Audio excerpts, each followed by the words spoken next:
So hello and so good to see you.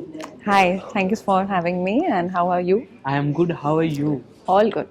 कैसा चल रहा है सब? जिस तरीके से आप अलग अलग माइथो शोज में इतने स्पिरिचुअल तरीके से अपने आप को दर्शाती है, अपने आप को जो भी आपका किरदार रहता है इतने स्मूथली लोगों तक पहुंचती हैं आप लेकर, तो कैसे फॉर्म करती हैं और ऑडियंस से कैसे रिस्पॉन्सेज आते हैं, वहाँ से स्टार्ट करते सबसे पहले तो आई विल से कि I am very fortunate enough and ये इट्स गॉड्स ब्लेसिंग। ये कुछ तो है डिवाइन कनेक्शन जो इतने मौके मिले हैं, इतने अच्छे अच्छे कैरेक्टर्स निभाने का, इतने अच्छे अच्छे रोल्स मिले हैं, be it Mandodari, be it Sita माँ, बी इट कामधेनु देवी, बी इट द्रौपदी। तो ऐसे कैरेक्टर्स मिलना और एक ही इंसान को मिलना, ये अपने आप में इट्स अ चैलेंज और ये भगवान की कृपा नहीं तो और क्या है।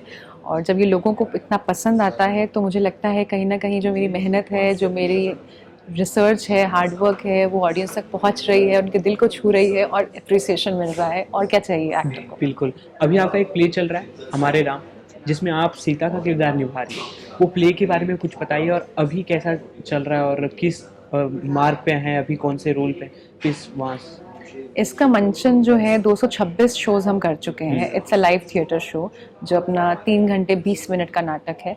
226 बार हम इसको परफॉर्म कर चुके हैं on stage different different cities में इंडिया में। और अभी बाहर जाने का भी प्लान है, दुबई और यूएस अगले साल और दुबई इस साल। तो ये अपने आप में मैं कहूँगी फ्रॉम स्टार्ट रिहर्सल दिनों से या ऑडिशन दिनों से कहूँगी, इसके ऑडिशन देख के कैसे वो कैरेक्टर मुझे मिला सीता माँ का, और उसके बाद अभी 226 शो तक आई हैव परफॉर्म सीता माँ। और ये लगता है कल ही की बात थी कि हमने कल ही तो रिहर्सल स्टार्ट किया था, कल ही तो इसका 0 शो या 10 शो या 100 शोज़ किए थे। एंड इस प्ले पे आई फील पर्सनली, और मैं नहीं, मेरी पूरी क्रू का मानना है, इस प्ले पे कहीं ना कहीं it's a blessing on this play. क्योंकि कोई शो अभी तक आप यकीन नहीं मानेंगे, 226 शोज़ हम कर चुके हैं एंड सब हाउसफुल। आप यकीन नहीं मानोगे इस बात को, लेकिन जब आप खुद देखोगे you will realize it. And it's not just a play, it's an emotion जो पूरा ट्रैवल होता है 3 घंटा 20 minute from us to audience and then back to us. तो it's like a chain reaction जो पूरा ट्रांसफर होता है और बहुत ही खूबसूरत है अपने आप में नाटक। कभी मौका मिले तो आप प्लीज़ देखिए। बिल्कुल बिल्कुल। और ऑडियंस से बहुत अच्छे रिस्पॉन्सेज आ रहे हैं उसको।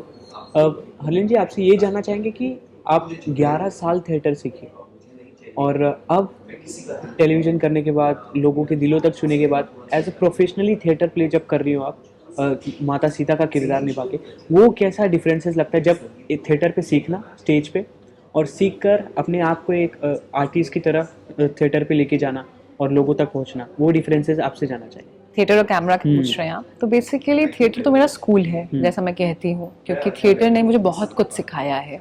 अपनी आवाज़ मॉड्यूलेशन, स्पॉन्टेनिटी, अपना डायलॉग डिलीवरी पैटर्न, अपना डिसिप्लिन, क्योंकि थिएटर आपको बहुत डिसिप्लिन होना सिखा देता है। मैं थिएटर से हूँ तो मैं थिएटर के बारे में ज़्यादा इसलिए कह सकती हूँ। और थिएटर कहीं ना कहीं इतना ज़्यादा आपको वो कर देता है ना, अपने परिपक्व कह सकते हैं उसको बहुत ज़्यादा, कि आप कैमरे पे जब आप परफॉर्म करने जाते हो, आप पढ़ते हो script. Again I will say it's not रट्टाफाइंग, ऐसा नहीं रट्टा मारा है हमने। पढ़ते हो उसको, समझते हो, उसके कुछ भाग्स होते हैं, टेक्स्ट के पीछे सब टेक्स्ट होता है, यूनिट के पीछे सब यूनिट होती है, तो उसको आप पढ़ते हो और आपको आपकी रिसर्च बहुत पक्की हो जाती है। तो आप जब कैमरे पे परफॉर्म करते हो, ऑफकोर्स आपको पता है कि एक लिमिटेड दायरा है कि मेरा इतना ही फ्रेम है, मुझे और सेटल करना है। क्योंकि थिएटर का ये नोशन ऐसा मानते हैं लोग कि थिएटर में बहुत ड्रामेटिक होता है, और जब आप हमारा प्ले देखोगे हमारे Ram, it's a very subtle sort of a thing which we have displayed. Over the top कोई भी नहीं है, ये मेरे डायरेक्टर गौरव सर का ये मानना था कि ओवर द टॉप कोई नहीं करेगा। सब लोग थिएटर भले ही है बट कोई लाउड एक्शंस नहीं रहेंगे, बहुत आराम से सटल वे से पोर्ट्रे किया जाएगा। तो थिएटर अपना प्लस पॉइंट जो है मुझे हमेशा कैमरा में हेल्प करता है, कैमरे का प्लस पॉइंट मुझे इस प्ले में हेल्प किया क्योंकि कैमरे में जैसे सटलिटी है। क्योंकि मैं यहाँ पे जब थिएटर में एज अ सीता माँ एम परफॉर्मिंग, तो I am not doing anything over the top, and that's the challenge कि थिएटर में लिमिटेड उसमें होके कैसे परफॉर्म कर सकते हो जो ऑडियंस को छुए, और ऑडियंस को छूता भी है। बिल्कुल। और ये आपसे आप जानना चाहेंगे कि ये जो कल्चर है अभी चल रहा है, जो माहौल अभी है, जो समाज अभी है, जिसमें इंग्लिश और हिंदी एक्सेंट लोग ज़्यादा यूज़ करते हैं हर प्रोफेशन में, बट आप ऐसे किरदार निभा रहे हो जिसमें माइथो भाषा का उच्चारण होता है, वो भाषा आपने कितनी सीखी और वो उच्चारण करना कितना आपके लिए सरल हो जाता है जब आप माता सीता के गेटअप में होते हो? थिएटर जैसे मैंने कहा, जब हमारे इनिशियल डेज में जब मैंने श्री राम सेंटर ज्वाइन किया था, तो हमारे अनीस आज़मी सर जो हमें सिखा रहे थे अपना डिक्शन, उर्दू का डिक्शन और नॉर्मल शुद्ध हिंदी का, समीप सर जो हमें शुद्ध हिंदी का बता रहे थे, उच्चारण कैसे होना चाहिए, क्या शब्दकोश, क्या तलफ़ुज़ होना चाहिए। तो जब हमें वो सिखा रहे थे तो हमें नहीं पता था कि हम क्या सीख रहे हैं, बट हम जब ऑब्वियसली हमें अननोइंगली हम लोग बहुत कुछ सीख जा रहे थे, जो अब मैं जब अगर रिवाइंड बटन दबाती हूँ तो मुझे अब रियलाइज़ होता है कि ये तो मैंने तब सीखा था, और उस समय आपको कुछ रियलाइज नहीं होता, you just listen and listen, you just follow as a student. लेकिन जब आप उसको रियल लाइफ पे अप्लाई करते हो और जब आप उसके रिजल्ट्स देखते हो, आपको लगता है कि यार ये तो बहुत अच्छा सीखा मैंने उस दौरान। तो बहुत theatre is like my school, वो मरते दम तक उसको क्रेडिट ज़रूर जाएगा, क्योंकि जो भी है डिक्शन कह लीजिए, मॉड्यूलेशन कह लीजिए, थिएटर ने मुझे बहुत सिखाया है। हलीन जी, माता सीता का किरदार काफ़ी पवित्र है और उसे अपने आप में लाना और हूबहू उसी तरीके से दर्शकों तक जाना, ये काफ़ी मुश्किल हो जाता है। तो बहुत। आप अपने आप को किस तरीके से प्रिपेयर करती हो कि लोगों को हर्ट भी ना हो, क्योंकि वो लोग उन्हें माता कहते हैं, वो जैसे हैं उनकी छवि बिल्कुल वैसे ही दर्शकों तक जाए? मैं ये मानती हूँ कि जैसे अगर राम जी को हम लोग मर्यादा पुरुषोत्तम कहते हैं, तो सीता माँ जो है वो मर्यादा में रहने वाली नारी हैं, और उनकी गरिमा को, क्योंकि ऑडियंस जो है हमारी वो बहुत सेंटिमेंटल और इमोशनल है, और उसमें कुछ गलत भी नहीं है, क्योंकि उन्होंने रामानंद सागर सर की एक रामायण देखी, अब जो चलन में है अपना, मैं काकभूषण जी रामायण में भी हूँ जो उनका है सागर वर्ल्ड का, उसमें मंदोत्री निभा रही हूँ, और ऑन स्टेज हमारे राम में सीता माँ निभा रही हूँ। तो सीता माँ की जो एक गरिमा है, उसका जो उनकी जो मर्यादा है, उसकी उनको ठेस नहीं पहुँचाना चाहिए। ये as an actor it's my duty, as a person it's my duty, कि जब मैं ऑन स्टेज हूँ तो मैं कैसे हूँ कि जो वो उनकी जो मर्यादा है कि किसी को ठेस भी नहीं पहुंचे और लोगों को ये भी ना लगे कि नकली हो रहा है, उनको लगे कि सब रियल है। और जब मैं ऑन स्टेज नहीं हूँ, आप यकीन नहीं मानेंगे, लोग तब भी पैर छूते हैं। तो मुझे वो चीज़ को मेंटेन रखना, it's like a responsibility on my shoulder, but मैं खुद को खुशकिस्मत समझती हूँ कि ये सब मुझे मौके मिले हैं, क्योंकि ऐसे ही मौके नहीं मिल जाते हैं आपके पास, मतलब आपको भगवान खुद चयन करते हैं इन सब चीज़ों के लिए। मेहनत के साथ साथ नसीब भी होना ज़रूरी है। बिल्कुल नसीब होना ज़रूरी है, पर नसीब भी उस काम का नहीं है जब आपके पास हुनर नहीं है। क्या बात है। ये आपने मंदोदरी जी का किरदार निभाया, अब सीता जी का कर रहे हैं। एज अ पर्सनल एक्सपीरियंस, जो न्यू कमर्स है, जो एक्टिंग फील्ड में है, उनको क्या डिफरेंसेस बताओगे आप, जो डेली सोप में या वेब शो में जो लव ड्रामा ये सब जॉनरा होते हैं और माइथो जॉनरा होते हैं? जैसे मैंने कहा, उसकी हिंदी, आपकी हिंदी बहुत अच्छी होनी चाहिए, अगर नहीं है तो आप सीख लीजिए, सीखने की तो कोई उम्र होती नहीं है। आपकी हिंदी बहुत अच्छी होनी चाहिए, शुद्ध, आप जो कर रहे हैं आप उसकी पहले रिसर्च करिए, क्योंकि बतौर actor it's your duty to research for that.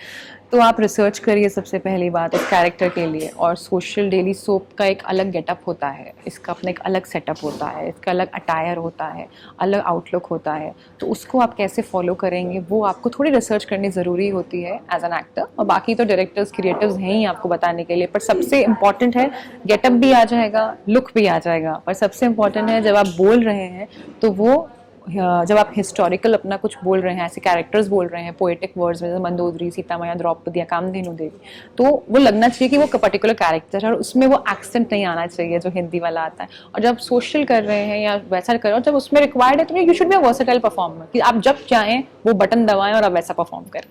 So what is your dream project and any director, any actor you want to work with? My dream project is to work with Sanjay Leela Bhansali sir, Surya Sarkar sir, क्योंकि ये दोनों अपने आप में वो legend हैं, और भी बहुत सारे लोग हैं, लेकिन टॉप 2 में मेरे ये आते हैं कि I really want to work with Sanjay Leela sir, क्योंकि भंसाली सर जिस हिसाब से कैरेक्टर को दिखाते हैं और एक एक्टर को उठा देते हैं, इट्स कमेंडेबल।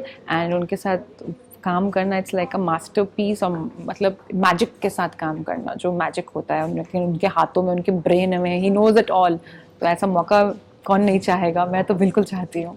इस प्ले के बाद कुछ है सरप्राइज आपकी तरफ से? हाँ, मेरा अपकमिंग प्रोजेक्ट है गौ माता कामधेनु, जिसमें मैं कामधेनु देवी बनी हूँ। और जब कामधेनु गाय के बारे में आपने सुना होगा, उस पर कभी कोई फुल फ्लेज्ड ऐसा कुछ बना नहीं है, तो कामधेनु गाय जब ट्रांसफॉर्म होती हैं कामधेनु देवी में, तब वो कैसे कि बिहेव करती हैं, क्या उनकी डायलॉग डिलीवरी है, वो एक अलग हमने दिखाने की कोशिश की है। और ये बस 1-2 महीने में रिलीज़ हो जाएगा। तो जब भी रिलीज़ हो, प्लेटफॉर्म अभी मैं डिस्क्लोज़ नहीं कर सकती, ऑफिशियल प्रोटोकॉल्स नहीं है मेरे पास, तो जब भी रिलीज़ हो प्लीज़ उसको बहुत प्यार और सम्मान दीजिएगा। बिल्कुल। लास्टली, जो आपके दर्शक आपको प्यार दे रहे हैं, उनके लिए कुछ कहना चाहिए? I am really grateful to each and every one of you जिन्होंने मुझे आज तक इतना प्यार, इतना सम्मान, मतलब फॉर एवरी कैरेक्टर। एक होता है प्यार मिलना, एक होता है रिस्पेक्ट के साथ प्यार मिलना, और कैरेक्टर के लिए भी और एज अ पर्सन भी इट्स रियली कमेंडेबल। और मैं खुद को बहुत खुशकिस्मत समझती हूँ कि ऑडियंस ने मुझे इतना प्यार, इतना सम्मान दिया। And please keep supporting and keep loving. Thank you, I love you all. Thank you.